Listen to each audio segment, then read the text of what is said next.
위고비를 끊고 나서 생긴 가장 큰 변화가 뭘까요? 라고 물어보신다면 식욕이 돌아왔다입니다.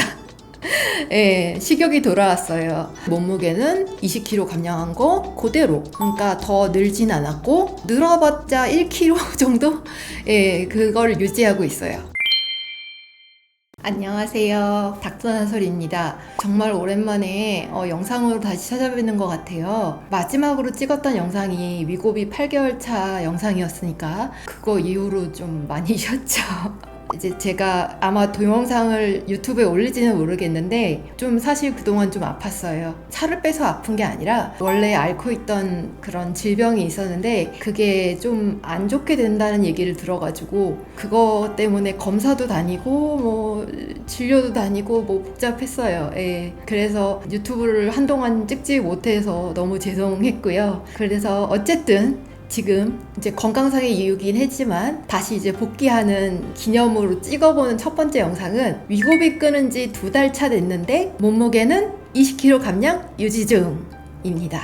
일단 이 뒤에 배경이 바뀌었죠. 이사를 왔습니다. 이사를 와서 나중에 그 이제 얘기를 할 수 있으면 그런 거에 관련된 브이로그도 한번 찍어서 올려보도록 할게요. 어찌됐든 간에 위고비 얘기를 하려다 말았죠. 위고비를 끊은 지 2달 됐는데 몸무게는 20kg 감량한 거 그대로. 그러니까 더 늘진 않았고 늘어봤자 1kg 정도? 예, 그걸 유지하고 있어요. 그거에 대해서 많은 분들이 위고비 맞으면 걱정하시는 부분들이 그거잖아요. 다이어트 하면 걱정하시는 부분이 내가 요요를 감당할 수 있을까? 살이 다시 찌지는 않을까? 이런 고민들 되게 많이 하실 거라고 믿어요. 그래서 그거에 대한 얘기를 조금 해보려고 해요. 위고비를 끊고 나서 생긴 가장 큰 변화가 뭘까요? 라고 물어보신다면 식욕이 돌아왔다입니다. 예, 식욕이 돌아왔어요. 삼시세끼를 잘 챙겨 먹는 이제 예전의 저로 돌아가게 되었죠. 그렇지만 그게 모든 걸 얘기하진 않아요. 처음에는 되게 당황했죠. 이제 다시 살찌는 건가 싶기도 하고 되게 놀랬거든요. 근데 조금 제가 만약에 이제 다시 살이 찐다고 하면은 뭐야 이 여사 뭐 위고비로 뺐다가 다시 쪘잖아 뭐 이렇게 신뢰성도 안 가고 믿을 수가 없는 그런 것도 있잖아요. 그래서 어찌됐든 간에 많이 노력을 했어요. 많이 노력을 했고 일단은 그래도 가장 큰 변화는 식욕이 돌아왔다는 거. 근데 막 폭풍 식욕 이런 것까지는 아니고요. 8개월 동안 내가 해놓은 게 있잖아요. 제가 해놓은 게 있기 때문에 그동안의 식습관이라던가 아니면 음식을 먹는 그런 시간대 아니면은 음식을 먹는 양 이런 거에 대해서 이제 길들여진 부분이 분명히 있기 때문에 그러니까 뭐 요만한 그릇에 먹거나 아니면은 이제 조금 저녁엔 덜 먹거나 하는 그런 습관들 그게 갑자기 하루아침에 사라지지는 않기 때문에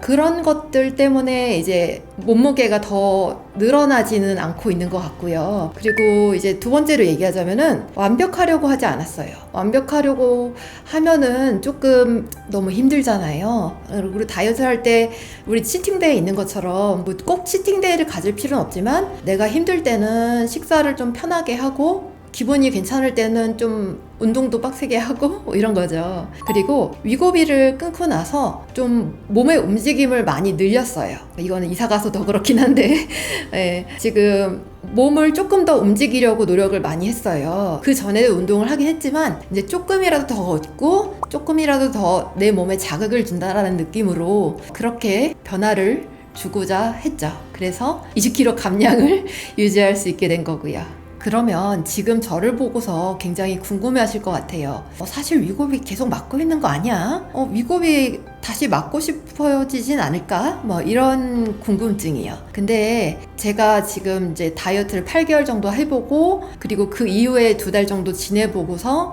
느끼는 바는 이거는 진짜 도구긴 하다. 정말 강력한 도구긴 하지만 도구는 도구일 뿐 우리가 해내야 되는 거는 마음먹기에 따른 거다라는 거를 너무나 뻔한 얘기지만 하게 되었고요. 그리고 이제 어떤 일이든 간에 그런 순간이 와요. 이제 내 힘으로 해내야 되는 순간. 그거를 하는 순간이라는 게 굉장히 뿌듯하죠. 하고 나면 뿌듯한데 이걸 내 힘으로 해낼 수 있을까라는 거를 굉장히 도와주는 역할이 이제 위고비인 것이고 그 도구를 이용해서 조금 더 쉽게 살을 뺀 것이고 그거를 이제 감량을 유지하고 그리고 올바른 신체를 가지고 가는 거는 이제 본인 스스로의 힘이라는 거를 제가 되게 많이 느끼고 있거든요. 여러분도 그럴 거예요. 여러분도 어떠한 일을 하든 간에 뭐 위급이든 다른 방법이든 뭐 어떤 거든 괜찮아요. 이제 스스로 해내야 되는 그 순간이 오죠. 그 순간을 위해 준비하는 게 되게 중요해요. 이제 실패해도 괜찮아요. 실패하는 날 많거든요, 저도. 하지만은 중요한 건 포기하지 않는 것. 어디 많이 들어봤단 말이죠. 오랜만에 인사드리면서 다시 이제 얘기를 나눠봤는데 좀 어떠셨어요? 좋으셨으면 좋겠는데 앞으로 이제 꾸준히 다시 여러분들과 만나려고 하고요. 통증 관리는 물론이고 건강 관리, 이제 건강한 생활 이런 것들에 대한 것도 이제 닥터나솔 채널에서 좀 이제 전반적으로 다뤄보고자 해요. 내가 건강하려면 어떤 거를 챙겨야겠다 이런 것들이요. 그 중에 하나가 체중 관련된 그런 문제였고, 저는 그래서 지금 되게 만족하고 있는 것 중에 하나가 고지혈증 전 단계? 고지혈증 위험 단계? 뭐 이런 정도로 콜레스테롤이 좀 높았는데 그게 떨어져서 지금은 고지혈증 없고요. 약 안 먹는데도. 당뇨 전 단계였는데 그것도 수치가 너무너무 많이 낮아져서 지금은 5.4, 당화혈색소가 5.4 이하고요. 그래서 이런 심혈관계 위험도를 굉장히 많이 낮췄다는 거에 있어서 되게 의의를 두고 싶어요. 그리고 지금 이런 얘기들을 앞으로는 이 장소에서 이제 계속 하려고 하니까요. 앞으로 많은 관심 가져주셨으면 하고요. 좋아요, 구독, 그리고 알림 설정 하시는 거 너무 감사드립니다. 그리고 댓글로 이제 궁금한 소재라든가 앞으로 다뤘으면 하는 얘기들이 있으면은 언제든지 얘기해 주세요. 제가 보는 둥 마는 둥 해도 그래도 댓글은 다 읽고 있거든요. 그리고 상업적인 댓글 같은 거는 이렇게 지우고 있거든요. 물론 이제 바쁠 때는 못하긴 하지만 어쨌든 예, 그래서 오늘은 맛보기로 미고비 8개월 하고 이제 끊은 지 2달 됐는데 어땠는지 소감을 대해서 얘기를 좀 해봤고요. 다음번에는 보다 더 재밌는 이야기를 들고 올게요. 그럼 나중에 또 봐요. 안녕.